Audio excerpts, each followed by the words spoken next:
萧炎以地妖魁拦下玄冥宗的斗宗长老中心怀不轨的神秘斗尊，为了逃随之而来。为逼迫萧炎现身，他们联合龙皇之威，震慑万众，令人屏息。Thời gian qua đi, không lâu sau, chỉ thấy Huân Nhi và Tiêu Viêm di chuyển với tốc độ rất nhanh. Vừa đi, hai người cũng vừa tìm kiếm năng lượng hạch. Và rồi, rốt cuộc Tiêu Viêm cũng tìm được nó, một thứ cực kỳ quý giá. Nếu như hấp thu nó, Tiêu Viêm không chừng còn có thể đột phá. Bởi vậy mà sau khi có được nó, Huân Nhi lập tức nói Tiêu Viêm ngồi xuống hấp thu nó, còn mình, nàng sẽ ở bên ngoài bảo vệ an toàn. Nghe vậy, Tiêu Viêm gật đầu rồi liền ngồi xuống. Ngay lập tức, trước mắt anh ấy, một khối tinh thạch cũng liền hiện lên. Theo bàn tay Tiêu Viêm vận chuyển, từ bên trong khối tinh thạch kia, một luồng năng lượng màu đỏ sậm cũng liền tỏa ra rồi đi vào cơ thể anh ấy. Tuy nhiên, trong lúc Tiêu Viêm hấp thu lại có những năng lượng thể, giống như một thân ảnh quỷ dị đến quấy rầy. Đáng tiếc, Huân Nhi ở đó thì những thân ảnh năng lượng thể kia chẳng thể làm được gì. Vừa lao tới, bọn nó đã liền bị cô nàng đánh văng về phía xa, cuối cùng là bị kết liễu, thân hình cứ thế tiêu tán trong không trung, rồi hóa thành một viên tinh thể. Còn Tiêu Viêm, khi dòng năng lượng tới từ tinh thạch chảy vào, bên ngoài anh ấy cũng ngay lập tức hiện lên một luồng ánh sáng màu đỏ sậm. Từ từ, từng luồng kinh khí từ trên người anh ấy cũng ầm ầm khuếch tán ra xung quanh, làm nơi đây rung động kịch liệt, dường như Tiêu Viêm lại có đột phá. Bên cạnh, Huân Nhi vừa thủ hộ cho Tiêu Viêm, thế nhưng ánh mắt của nàng lại không ngừng nhìn ngắm vẻ đẹp của nam nhân kia. Bất giác, nàng không khỏi nở một nụ cười nhẹ, rồi khẽ vuốt nhẹ mái tóc của mình, khiến ai nhìn thấy bây giờ cũng phải rung động. Tuy nhiên, cũng đúng vào lúc này, phía xa, cái tên hồn nhai âm hồn bất tán lại từ đâu xuất hiện, rồi dùng khí tức u ám bao phủ toàn bộ nơi này lại. Thấy vậy, Huân Nhi liền quát: "Hồn nhai, người thật to gan, ta có gì không dám đây, thân phận của ngươi với ta cũng chỉ ngang nhau mà thôi, chỉ bằng ngươi thôi sao? Ta thấy như vậy chưa đủ tư cách đâu. Mục tiêu lần này của ta không phải là ngươi, mà là hắn. Hồn Lệ, cùng động thủ, lấy mạng hai kẻ này đi." Lời của hắn vừa dứt thì một tên áo đen bí ẩn cũng từ từ hiện ra. Ngay sau đó, kinh khí một vàng một đen đối lập từ người hai bên cũng liền bạo phát. Nháy mắt, hai tên âm hồn bất tán kia đã liền lao về phía Huân Nhi mà công kích. Nhất thời, một tràng quyết chiến kịch liệt diễn ra. Trong không gian giống như sa mạc kia, thân ảnh của ba người chỉ trong tích tắc đã va chạm vào nhau tới hàng trăm lần. Mỗi lần hai bên va chạm, kinh khí không ngừng bạo phát. Giờ khắc đó, hai tên kia muốn tấn công Tiêu Viêm nhưng chỉ đánh bất lực trước sự kháng cự của Huân Nhi mà thôi. Mỗi lần bọn chúng phóng tới thì đều bị đẩy bay ngược về phía sau. Cũng bởi vậy mà sau một hồi lâu giao thủ, hai tên kia đã phải thi triển ra thực lực thật sự của mình. Chỉ thấy giữa không trung, hồn nhai lấy ra một giọt huyết sắc rồi gầm lên. Trong nháy mắt, khi luồng kinh khí quỷ dị tỏa ra, nó liền hình thành một luồng năng lượng kinh người cùng khói đen bao trùm khắp đất trời, phủ kín nơi đây. Theo sự xuất hiện ấy, nơi đây cũng xuất hiện những trận rung động. Đến cuối cùng, từ bên trong làn khói quỷ dị ấy, từng hư ảnh khổng lồ đầy tà ác cũng liền hiện ra. Chớp mắt, xung quanh người Huân Nhi và Tiêu Viêm đã là ba hư ảnh khổng lồ. Chỉ trong nháy mắt, nơi đây đã bao trùm là một mảng tối đen. Đối diện với những bóng đen quỷ dị, trên người Huân Nhi, một luồng ánh sáng vàng chói mắt đã bao trùm lấy cô ấy. Sau đó, thanh âm Huân Nhi vang lên quát: "Hồn nhai, nếu ngươi dám động tới huynh ấy, thiên mộ này chính là chỗ táng thân của ngươi." Cái này không cần Huân Nhi tiểu thư quan tâm, Hồn Lệ, người lo phần Tiêu Viêm, ta ngăn cản nàng. Lời vừa dứt, ba thân ảnh khổng lồ như vụ bão kia lập tức phóng ra từng sợi xích về phía Huân Nhi. Cứ thế, trong không gian đen kịt ấy, hai bên giao thủ với nhau cực kỳ ác liệt. Giờ khắc đó, Huân Nhi thân hình như tia chớp, trong tay nàng, cây kiếm kia không ngừng vung lên, đập tan từng đòn công kích đang ập tới. Càng giao chiến, chỉ thấy sức mạnh của nàng ngày càng bộc phát mạnh mẽ mà thôi, cho dù là hồn nhai dùng toàn lực vẫn không khiến nàng sợ hãi. Cùng lúc đó, cái tên Hồn Lệ thì vẫn đang ẩn nấp, hắn chỉ chờ thời cơ lúc Huân Nhi sơ hở thì lập tức ra tay với Tiêu Viêm mà thôi. Thật đáng tiếc, sau thủ một hồi, Huân Nhi rốt cuộc cũng phá tan được những hư ảnh khổng lồ đang bao vây lấy mình và Tiêu Viêm. Tới đây, khi khói đen quỷ dị biến mất, mọi thứ lại rõ như ban ngày. Sau đó, một tràng vỗ mồm giữa hai bên cũng liền diễn ra. Sau một hồi, hồn nhai mới động thân, từ trong người hắn, vô số sợi xích đen đã liền bay về phía Huân Nhi, khiến nàng phải lập tức đón đỡ. Mỗi đòn công kích này, hắn đã dùng toàn lực, bởi vậy Huân Nhi phải lập tức đón đỡ. Nhân cơ hội đó, cái tên Hồn Lệ âm hồn bất tán đã từ đâu xuất hiện.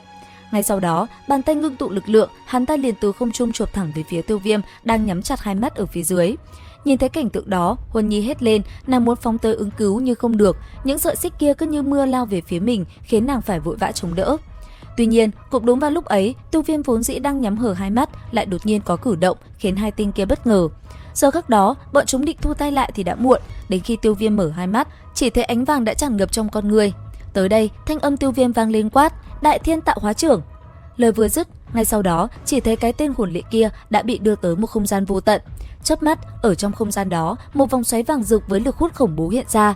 Nhìn hố đen đang không ngừng phóng đại, trong mắt Hồn Lệ cũng hiện lên vẻ khiếp sợ, mặc dù hắn cố vùng vẫy, thế nhưng vẫn bị hút vào. Bởi vậy tích tắc sau, nó đã bị vòng xoáy quỷ dị kia hút lấy một cánh tay. Tới đây, hồn lệ gầm lên, hắn ta lập tức thi triển một chiêu hồn bạo.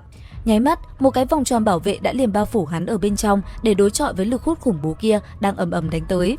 Thế nhưng, tới đây thì hồn lệ cũng chỉ như đèn cạn dầu, khi không gian đại tiên tạo hóa trưởng biến mất, chẳng biết Huân Nhi đã từ đâu lao tới, sau đó nàng một kiếm kết liễu đối thủ. Rất may, trong khoảnh khắc chớp mắt đó, hồn nhai đã từ đâu tạo ra một bàn tay chộp lấy hồn lệ, khiến mũi kiếm của Huân Nhi chật nhịp trong gang tấc. Tuy vậy, nó vẫn để lại trên vai hồn lệ một lỗ thủng. Thấy vậy, hồn nhai liền ra tay phế bỏ một bên tay của hồn lệ đang bị ánh vàng ăn mòn. Tới đây, hồn lệ đã là một phế nhân, hồn nhai hiểu được tình hình nhìn về phía trước quát: "Tiêu Viêm, món nợ này sẽ không kết thúc dễ dàng đến vậy đâu." Dứt lời, hắn liền ôm lấy thân hình hồn lệ, sau đó bỏ chạy. Đáng tiếc, Huân Nhi nào có cho bọn chúng rời đi một cách dễ dàng như vậy.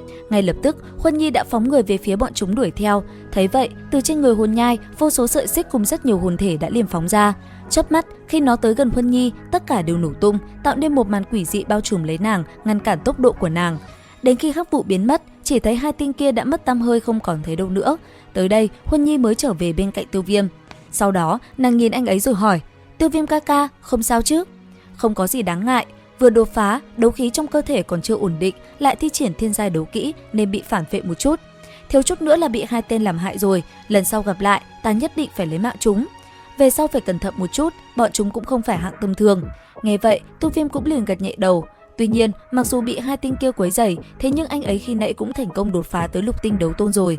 Nhìn Tiêu Viêm như vậy, Huân Nhi cũng rất vui mừng, trò chuyện thêm một chút, sau đó Tiêu Viêm mới nhìn Huân Nhi nói: "Đi thôi, tiếp theo chúng ta cũng nên xem thử tầng thứ 2 của thiên mộ này hung hiểm đến mức nào."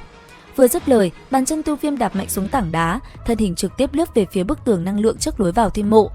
Phía sau hắn, Huân Nhi mỉm cười, cũng nhanh chóng đuổi theo. Không lâu sau, hai người cũng dừng lại trước màn chắn năng lượng. Nhìn nó, Tiêu Viêm lẩm bẩm nói: "Năng lượng uy áp thật mạnh, muốn vượt qua nó, quả thực sẽ gặp rất nhiều khó khăn."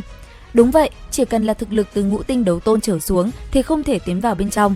Lối vào tầng thứ 2 thôi đã cần thực lực ngũ tinh đấu tôn, nếu vậy tầng thứ 3 sẽ cần thực lực ít nhất là thất tinh hay thậm chí là bát tinh sao? Nói rồi, Tiêu Viêm lắc đầu, nhìn tường năng lượng trước mặt, hắn đưa tay về phía Huân Nhi cười nói: "Đi thôi, cùng tiến vào."